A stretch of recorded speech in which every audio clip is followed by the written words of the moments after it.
quem ajuda a gente a entender como a escalada desse conflito pode impactar os mercados e principalmente o de petróleo é Matheus Spies, que é estrategista da Empíricos. Muito bem-vindo, Matheus. Prazer ter você aqui no CNN Money.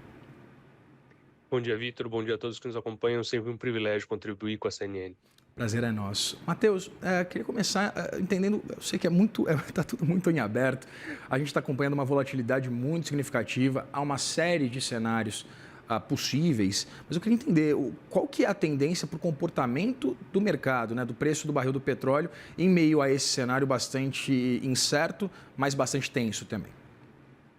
Perfeito. A gente observou de ontem para hoje uma moderação naquele comportamento um pouco mais estressado do barril de petróleo. Na semana passada, a gente viu uma escalada do preço, depois de ter de abril para maio, né, colapsado, ido de volta para $60 por barril no contrato Brent, ele voltou para cima de $70 e agora flerta com esses $75.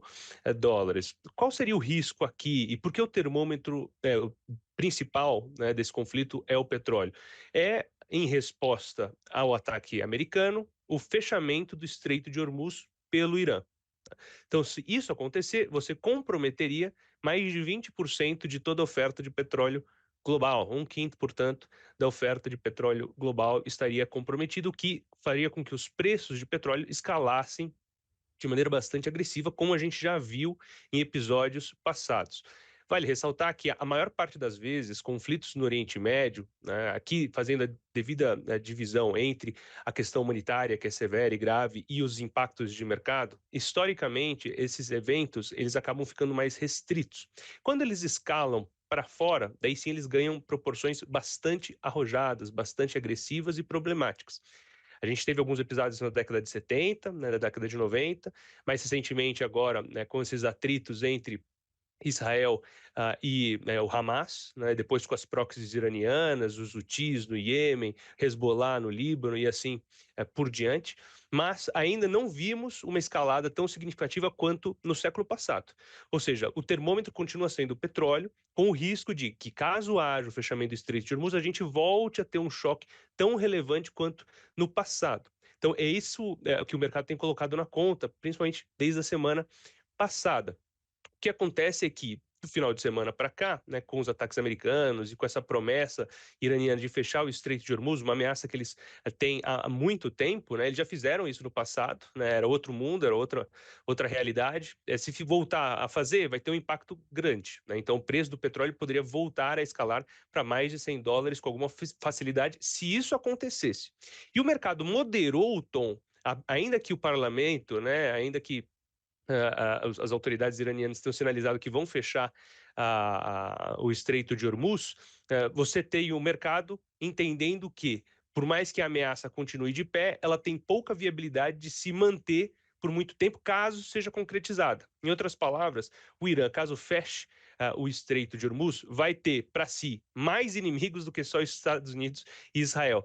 Os estados do Golfo, todos ali os países da região, vão estar contrários à medida do Irã, porque vai afetar também as economias dos seus países. O próprio Irã, né, tem resistência interna a fechar, porque ele depende do escoamento da própria produção, tentando furar um embargo americano para alguns players que furam esse embargo, exemplo da China. Então você teria também impacto negativo na China, sem falar que existe na região muitas bases militares, existe uma presença militar robusta dos Estados Unidos e seus aliados, o que poderia fazer com que, caso haja uma interrupção, ela seja rapidamente debelada. O problema é que qualquer impacto nesse sentido seria grande, então depende da quantidade de tempo que você mantiver o Estreito de Hormuz de fato fechado. O ponto, porém, é que, em se concretizando, a gente teria uma escalada de preço em um primeiro momento, e essa escalada poderia ser mais ou menos permanente, dependendo de quanto ficasse fechado. A dúvida é, portanto, se é que eles terão convicção para fechar, por conta desses fatores que eu mencionei, eles não teriam necessariamente uma convicção para fechar esse estreito. Daí sim, o mercado modera um pouco o tom, fala, talvez eles não vão nessa direção, procurem outra alternativa. Certo, Matheus, é interessante essa leitura, né, acerca exatamente dessa interpretação do mercado, da efetividade, inclusive, se o fechamento do Estreito de Hormuz for efetivamente for para frente, né, se essa aprovação ela for para frente. Mas eu queria entender, a gente, de novo, né, pensando em cenários, O presidente Donald Trump, como a gente acompanhou há pouco, ele fez essa publicação novamente fomentando, né, essa produção de petróleo nos Estados Unidos. Pensando nos Estados Unidos e, evidentemente, também nos outros países membros da OPEP, eu queria entender, há uma perspectiva de que, num cenário mais extremo, de uma crise bastante significativa do ponto de vista da oferta, a gente consiga equilibrar essa oferta com outros produtores ou não? No curto prazo, isso não seria viável, portanto, você teria uma alta dos preços. Players como o próprio Brasil poderiam se beneficiar de uma dinâmica como essa, relativamente, ainda que houvesse, em um segundo momento, desdobramentos negativos, como alta de preços derivados de petróleo e assim por diante, forçando, por exemplo, uma política mais contracionista do que a gente já viu aqui no Brasil. É apenas um exemplo de consequências de uma alta do preço do petróleo, que tem caráter inflacionário, principalmente se for para níveis como 120, 130 dólares, que seria o dobro do que a gente viu logo depois daquela volatilidade toda derivada da guerra comercial de Donald Trump. Como eu mencionei, o petróleo foi para 60 dólares o barril. Se ele fosse para 120, a gente estaria falando de dobrar numa janela de menos de 2 meses. Então, é relevante se houver um choque, claro. Quem exporta petróleo e não tem, né, a contaminação de estar numa região com tantos conflitos, acabaria se beneficiando no relativo por essa frente, mas teria outros prejuízos, né, relativo à questão de inflação, a atividade global seria gravemente afetada, né, caso você fechasse o Estreito de Hormuz. Então, é apenas um dos cenários possíveis. E, como eu falei, teria players que se beneficiariam no relativo em uma frente, mas teriam outros prejuízos, outras mazelas desse conflito. Qual seria a alternativa iraniana? Os Estados Unidos estão apostando numa rendição do país que me parece um pouco distante agora, porque eles prometem essas respostas e, ainda que ela seja coreografada, elas acontecem. Então, qual seria, além de fechar o Estreito de Hormuz ou procurar uma saída diplomática, poderia acontecer? Atrair aliados, né, mais próximos do Irã, né, como Rússia e China, também acredito que seja difícil. A China um pouco mais próxima, né, desse sentido, poderia ter alguma habilidade de contornar a situação mais estressada e costurar um acordo. Rússia um pouco mais distante, preocupado com a questão da guerra da Ucrânia. Então, essa alternativa de buscar em aliados mais fortes algum apoio formal e direto contra os Estados Unidos e Israel me parece também distante. Por fim, a gente teria um estresse adicional na região, que é um ataque, né, organizado às bases militares americanas, que faria com que, e de aliados, né, na região, faria com que o nível de estresse geopolítico no mundo subisse, criando uma aversão a risco por parte dos investidores, né? Porque daí você teria uma provável resposta dos americanos frente a investida iraniana. Então você tem agora essa mensuração do quanto os iranianos estão dispostos a responder, né, e como os impactos de curto, médio e longo prazo conversam com isso, e posteriormente, em respondendo de maneira mais pacífica ou desescalando a situação, como o mercado deveria moderar-se perante isso. Ou seja, a gente já viu em outros episódios ao longo dos últimos meses uma escalada para desescalar, né? Foi o caso das trocas de mísseis entre Irã e Israel em abril e outubro do ano passado, por exemplo. Então a gente poderia ter mais um exemplo de escalada para desescalar, o que moderaria ainda mais o tom, seria melhor, né, para o mundo, né, não só pela questão humanitária, mas também para pacificar um pouco essa situação e tirar um pouco do estresse dos prêmios que estão presentes hoje sobre os ativos de risco, fruto dessa incerteza geopolítica. Matheus, pensando um pouquinho no nível de atividade, a gente tem já um impacto bastante significativo e essa perspectiva, inclusive, de uma mensuração um pouco maior nos próximos meses em decorrência do tarifaço de Donald Trump.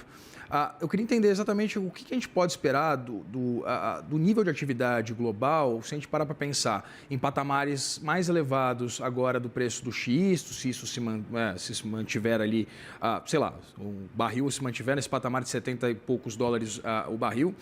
O que a gente pode esperar exatamente do nível de atividade com esses dois cenários alinhados, né? Tanto a escalada do conflito no Oriente Médio, quanto também a política do tarifaço de Donald Trump? Perfeito. A gente teve, portanto, já um choque de expectativas derivado da guerra comercial, desse novo capítulo de guerra comercial do Donald Trump, que tem gerado incerteza, prejudicado expectativas dos consumidores, dos empresários e, como consequência, contratado uma desaceleração da atividade. Então, a gente deveria ter na margem, já por conta desse fator, uma desaceleração da atividade. Talvez ela seja menor do que a gente temia em um primeiro momento. Eu me recordo, no começo de abril, quando houve o anúncio das tarifas recíprocas, o mercado ficou muito estressado. É claro que a Casa Branca recuou, o que aprimorou muito os níveis dos preços ativos no parâmetro global, muito por conta desse pensar de que talvez não seja tão ruim quanto se temia em um primeiro momento. Mas, ainda assim, é um fator contracionista. A gente tem observado, por exemplo, na própria fala do Federal Reserve, né, como ele tem se dirigido na condução de sua política monetária, uma cautela para entender melhor os impactos dessa guerra comercial, dessa etapa da guerra comercial, até mesmo porque a gente não sabe o quanto ela se estende, o quanto ela se mantém, por exemplo, postergada, né, porque a gente teve agora aquela postergação de 90 dias, está para vencer, né, das tarifas recíprocas. O Donald Trump vai renovar essa postergação, vai voltar com o que estava antes, daí a gente poderia ter um impacto ainda maior, né, dessa incerteza sobre as expectativas e, consequentemente, contratar uma maior desaceleração. Na frente geopolítica agora, no patamar atual de preço de petróleo, gera um certo estresse, mas ainda não é, pelos nossos modelos, o suficiente para adicionar tensão nesse tamanho para desacelerar ainda mais. A gente já tinha uma certa contração para a atividade relativamente ao que a gente viu no ano passado, tanto que a gente já vê muitos bancos centrais flexibilizando a sua política monetária, mas nada que ainda me cheire, por exemplo, a uma recessão nos Estados Unidos, nem técnica. Agora, se a gente voltar a ter tarifas elevadíssimas nos Estados Unidos, se esses impactos tarifários forem maior do que a gente começou a precificar depois dos recuos, e caso haja uma escalada adicional de tensão no Oriente Médio, daí a gente muda um pouco a conversa. Por isso que o jogo está um pouco em aberto ainda. E a volatilidade muito alta, né, Matheus? Quando a gente conversava, um pouquinho antes da gente conversar, eu trouxe aqui a atualização exatamente das cotações, das principais cotações de contratos a futuro de petróleo. E aí a gente acompanhava exatamente essa queda agora, queda de 1% dos contratos de WTI e queda de 0,73% do petróleo Brent. A gente acompanha um cenário de muita volatilidade. Antes, né, anteriormente, a gente tinha uma alta bastante ali num patamar bastante significativo. Pensando exatamente nessa, você citava as estratégias de política monetária mundo afora. O que a gente pode esperar do comportamento inflacionário? Né? Você comentou que existe um efeito em cadeia quando há algum impacto mais significativo no preço do xisto. O que a gente pode esperar do ponto de vista inflacionário, tanto aqui no Brasil quanto também nos Estados Unidos e também no mercado europeu? E pensando aqui no Brasil, qual deveria ser a resposta, por exemplo, da Petrobras neste momento? Olhando para a Petrobras, ela se coloca numa situação um pouco diferenciada de outras empresas de petróleo. Ela está no meio de um jogo político que está bem um pouco truncado no Brasil. Então, o desempenho dela não necessariamente somente terá a ver com a relação de preço da commodity subjacente. A gente tem, claro, uma sensibilidade notável, mas, por exemplo, ganhou muito corpo ao longo das últimas semanas a discussão de dividendos extraordinários da companhia para fechar as contas do governo, o que anima os investidores e acaba descolando um pouco o desempenho dela de outros nomes internacionais.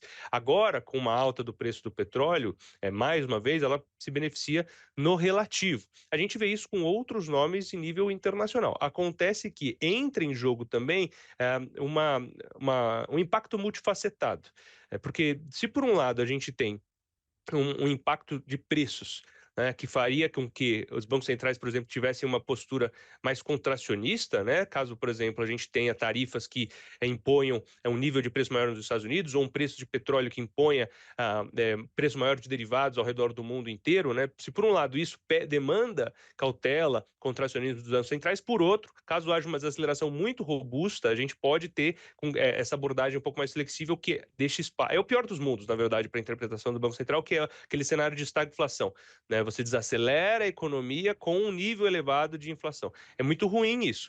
Para o Brasil, a dinâmica é um pouco diferente, né? Porque a gente veio de um aperto monetário já. Eu não acredito que o Banco Central brasileiro tenha força nesse momento para voltar a subir com muita ênfase, né, a taxa de juros. Mas o que ele pode trabalhar é manter por mais tempo elevado. Então a gente estava conversando aqui, vamos falar que não haja choques exógenos, como a gente tem observado ao longo das últimas semanas serem cada vez mais normais, né? Ele teria já uma abordagem para manter inalteradas as taxas de juros até o final do ano ou até o final do primeiro trimestre do ano que vem. Isso é a retórica que ele utilizou no último comunicado da reunião da semana passada. Amanhã tem a ata do Copom, ele pode detalhar um pouco melhor isso. Mas, principalmente, né, a gente teria uma janela já bastante longa, né, de juros bem elevados. Caso a gente tenha, de novo, essa janela de incerteza, a credibilidade do Banco Central voltará a ser colocada à prova, o que colocaria pressão na curva de juros e sobre ativos de risco de maneira geral aqui no Brasil. Conversei aqui com o Matheus Spies, muita expectativa, né, Matheus, acerca exatamente dessa publicação do comunicado do Copom. Conversei com o Matheus Spies, que é estrategista da Empíricos. Muito obrigado, você é sempre muito bem-vindo aqui no CNN Money. Muito obrigado e uma excelente semana a todos. Pra gente.